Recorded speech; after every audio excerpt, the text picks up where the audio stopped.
Welcome to Complexity Made Simple.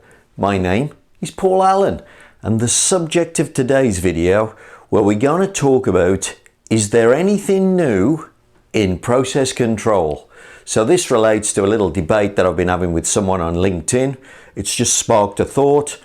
I'm just going to put down my views about process control and whether there are new tech ways of doing it, or indeed new ideas, I suppose. Are there new ideas, or is it just modern ways of doing the same thing? So I'm going to give my answer.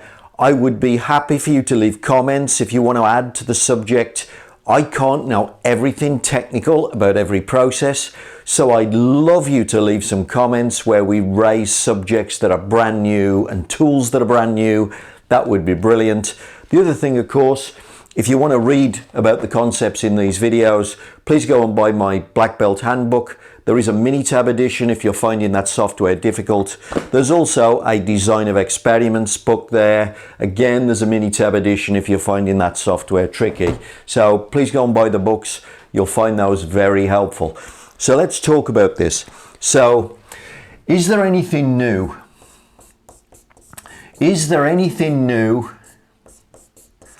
in, essentially, it's quality control. Is there anything new in quality control? Now, my personal view is no. That's what I'm about to lay out, but I'm going to lay it out in a particular context, and I think the context is important.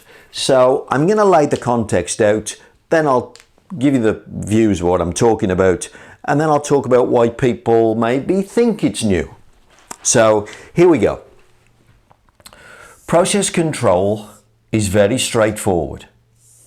It's based on physics. You have a process. I usually call them a money-making process. The process, of course, consists of inputs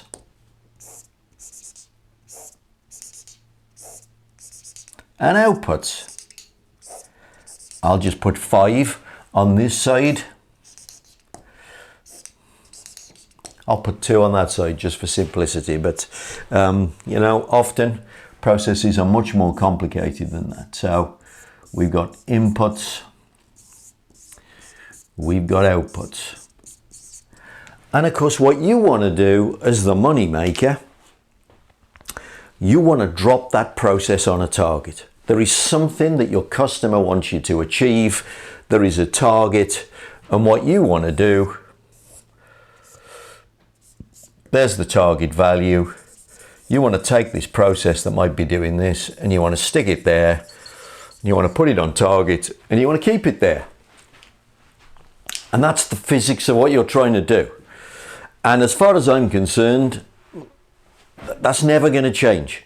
So process control, there it is. That's what process control is. It's taking those inputs and making the outputs land where you want them to land. So for me, well, then that's never going to change. And of course, in order to achieve that, what you do is you fix the inputs, and you fix the inputs in the correct place, whatever that might be. And once you do that, that's that. And that's it. I mean, what else is there to say? That is the physics of a process. So what I'm describing there is what process control is. So that's why I'm saying there is nothing new. Nobody's going to invent new physics to change that. So in terms of quality control, that's it. Now what I'm talking about is the what. For me, people that argue with me and say, no, Paul, there's modern ways to do quality control. What they're talking about isn't the what. They're talking about how. They're talking about how, and they're looking at the technological advances to the how. So what would some of the hows be? Let's have a think. You know, once upon a time, we might have done SPC by hand. Now what we might do is we might use a computer in some shape. Once upon a time, we might have done a design of experiments by hand. Of course, today, and I've never done a DOE by hand, by the way, today we use a computer, and what that's turning into is the idea of things like digital twins. Now, digital twins are more complicated than models that come out of DOE. They would be what I would call high fidelity models. But modeling systems, so high fidelity model. So this was modeling. DOE is modeling. It was invented in 1920s. What we're getting is a more modern version of that, maybe a more complex version of that, maybe a cleverer version than that.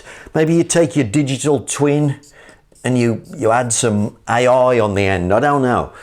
But for me, we're just building on something that we'd already got. By the way, your computer really does need to understand the principles of SPC. It needs to understand signal, and it needs to understand noise. Now, whether it uses SPC or whether it uses some other piece of mathematics, I don't care. But SPC is understanding signal and noise. You know, there's modern ways of doing that. But the principle, down here, the principles are the same. Obviously, other modeling things that have been around a long time. Computational fluid dynamics is another modeling tool. Of course, that was invented in the 1900s. Finite element analysis is another version of modeling. When was that invented? 1940s. Don't get me wrong, are there super powerful computers that do all of this thing so much better? Yeah, but what are they doing? Inputs, outputs, fixing the inputs in the right place. So at the level of physics, the what is identical. At the practical, what tools do I use? How do I do it? You might, for instance, have, let's have a look. You might have real-time sensors all over the system these days, which you wouldn't have had years ago. And maybe the real-time sensors are feeding your digital twin and doing something. But ultimately, that diagram doesn't change. And I think that's why I got into a debate. Now, if somebody wants to tell me there's a different set of physics here, I'm fine. If somebody wants to tell me that they have a brand new whiz-bang how for doing this, I'd love to hear about that as well. You know, I can't be on top of technology that is expanding at a rate of so fast that none of us can keep up. And therefore, having debates and discussions and having people go, hey, I've invented something new and here it is fantastic. So if you've got something new to add to this, but as far as I'm concerned, is there anything new in quality control? No, because inputs control outputs. The only thing that changes is how you do that. That's where the modern technology sits. But the actual principle is always identical. And by the way, if you do that, inputs control outputs, you will of course make more money. Please drop me a comment about the modern way to do quality control. I'd love to learn more. Hope to hear from you soon.